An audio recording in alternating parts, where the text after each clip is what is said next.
Bienvenue dans cette vidéo de remédiation en mathématiques dans le domaine du calcul littéral, du calcul où les lettres remplacent ou représentent des nombres. On présente la notion d'expression littérale et plus particulièrement celle de variable. Dans cette vidéo, nous allons nous intéresser au mot variable et essayer d'expliquer ce qu'on entend par ce terme variable qu'on entend si souvent en mathématiques et qui pose pas mal de problèmes aux élèves. Alors, on sait déjà que en maths, on peut travailler avec des objets qui sont des nombres. Je peux travailler avec des nombres entiers, 2, 3, 4, etc. Je peux travailler avec des nombres entiers relatifs, c'est-à-dire des nombres entiers avec un signe éventuellement négatif, moins 2, 3, moins 17. Je peux travailler avec des nombres décimaux, 2,12, moins 3,1, etc. Je peux travailler avec des nombres rationnels qui peuvent être vus soit comme une fraction, soit comme des nombres dont le développement décimal est infini périodique, ce qu'on note ainsi, 0,6 périodique, ou je peux travailler encore avec des nombres réels, à savoir des nombres dont le développement est infini, dont le développement, la partie fractionnaire du développement est infinie et ne se répète jamais, n'est jamais périodique. Nous avons vu dans de précédents cours comment présenter ces nombres et comment les noter, donc les nombres entiers, les nombres relatifs, l'ensemble des nombres. Alors l'ensemble des nombres décimaux, on ne travaille pas trop avec nous, et l'ensemble des nombres rationnels, l'ensemble des nombres réels. Lorsque je travaille avec un tel nombre, eh bien, je travaille avec l'un de ces nombres qui est clairement identifié. Si par exemple je veux travailler avec le nombre 4, ben voilà, je travaille avec le nombre 4. Mais il y a des situations dans lesquelles on peut vouloir travailler de façon différente. Considérons par exemple le problème suivant. Je vais souvent au cinéma, je peux soit payer à chaque fois ma place au prix normal, disons 19 francs par film, soit acheter une carte qui coûte 30 francs par année et qui me fait ensuite payer ma place 10 francs chaque fois que je vais au cinéma. Combien de fois dois-je aller au cinéma en une année pour que j'ai intérêt à acheter la carte? Alors bien sûr, je peux faire des tests. Je peux me dire, supposons que j'aille 3 fois par année. Qu'est-ce qui se passe? Moi, je peux faire les calculs. Si je vais 3 fois par année avec la méthode où je paye à chaque fois le prix, eh bien, j'aurais payé 3 fois 19 francs, c'est-à-dire 57 francs. Maintenant, si j'ai acheté la carte, j'aurais payé la carte 30 francs, puis j'aurais payé chaque fois 10 francs, c'est-à-dire 60 francs. Je peux ainsi explorer numériquement différentes possibilités. Alors ici, déjà, on voit qu'à 3 fois par année, on est un peu plus cher avec la carte. On va se douter que probablement qu'à partir de 4 fois, ça va commencer à devenir intéressant. Mais on peut aussi essayer de travailler avec des variables. Alors qu'est-ce que ça signifie? Ça signifie que on va poser une lettre x.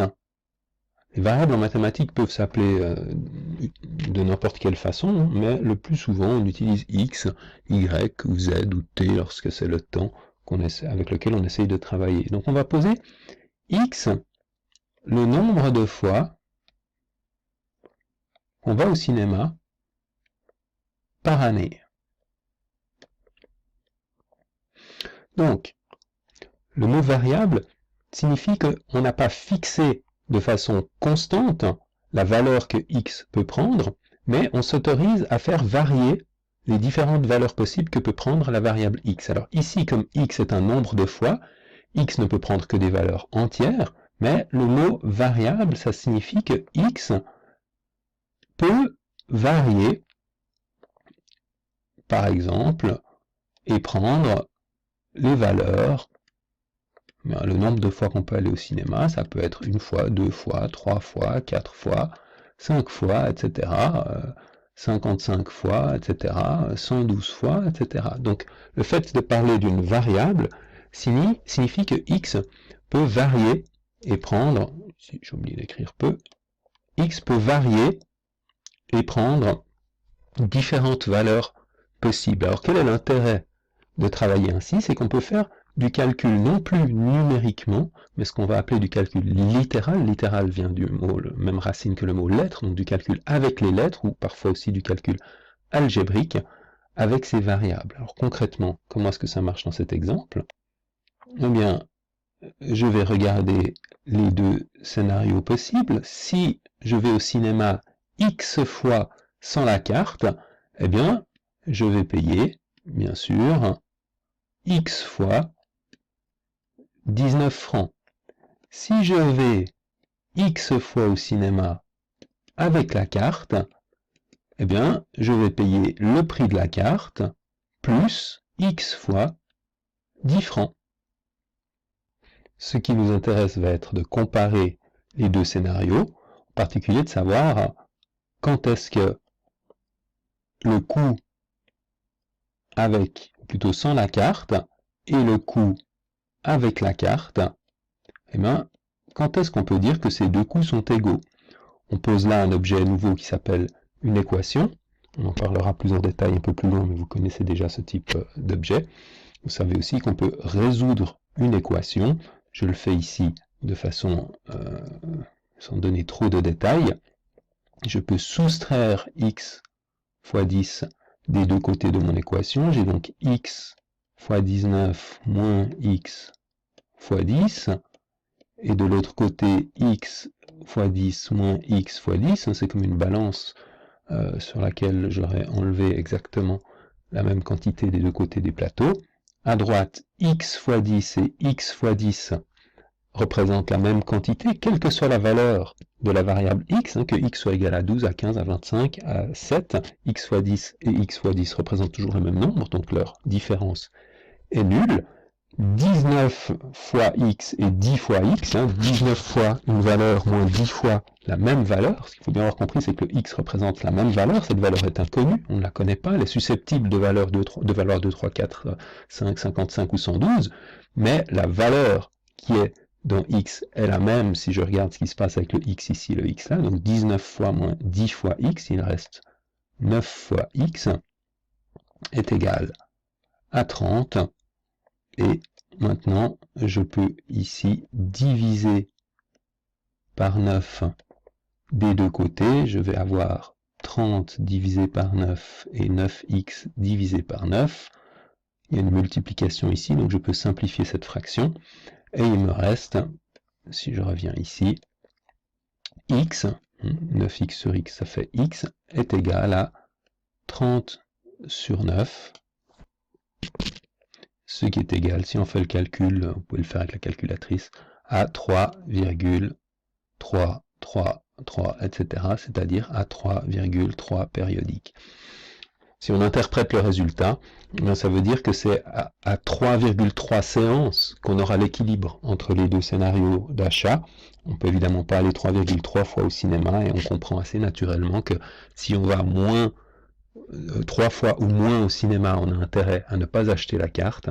Si on va plus de 3 fois au cinéma, alors on a intérêt à acheter la carte. Donc, on a intérêt à acheter la carte dès qu'on va plus de 3 fois au cinéma par an.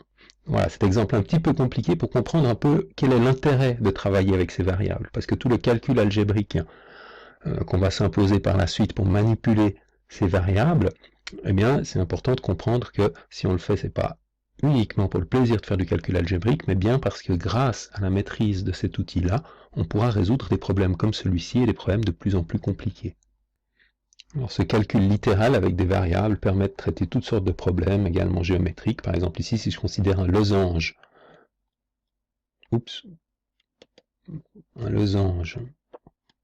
de côté A, et que je cherche à m'intéresser, par exemple, au périmètre de ce losange, c'est-à-dire que je sais que j'ai affaire à un losange, mais le côté de ce losange est variable, je ne connais pas forcément sa valeur exacte, et fixe, eh bien je peux, en fonction d'un côté variable, obtenir le périmètre qui bien sûr serait égal à A plus A plus A plus A, c'est-à-dire 4 fois A.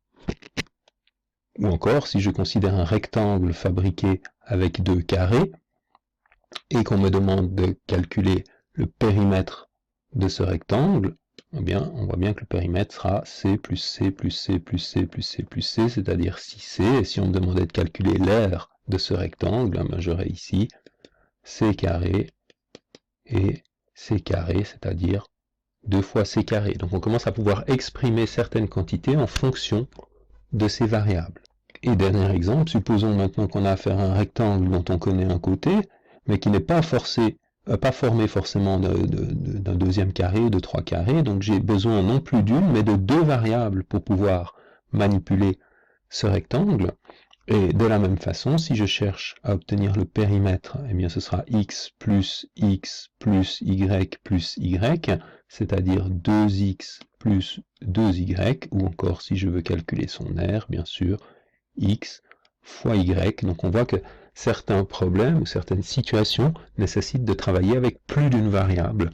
Donc on pourra avantageusement choisir le nombre de variables pertinent qui permet de modéliser les situations auxquelles on s'intéresse. Ce concept de variable est absolument fondamental en mathématiques. Fondamental parce que, je viens de le dire, on peut résoudre un nombre de problèmes extrêmement importants en s'appuyant sur les variables. Et puis, fondamental aussi pour vous, parce que ce passage du calcul avec les nombres au calcul avec les lettres pose souvent des problèmes.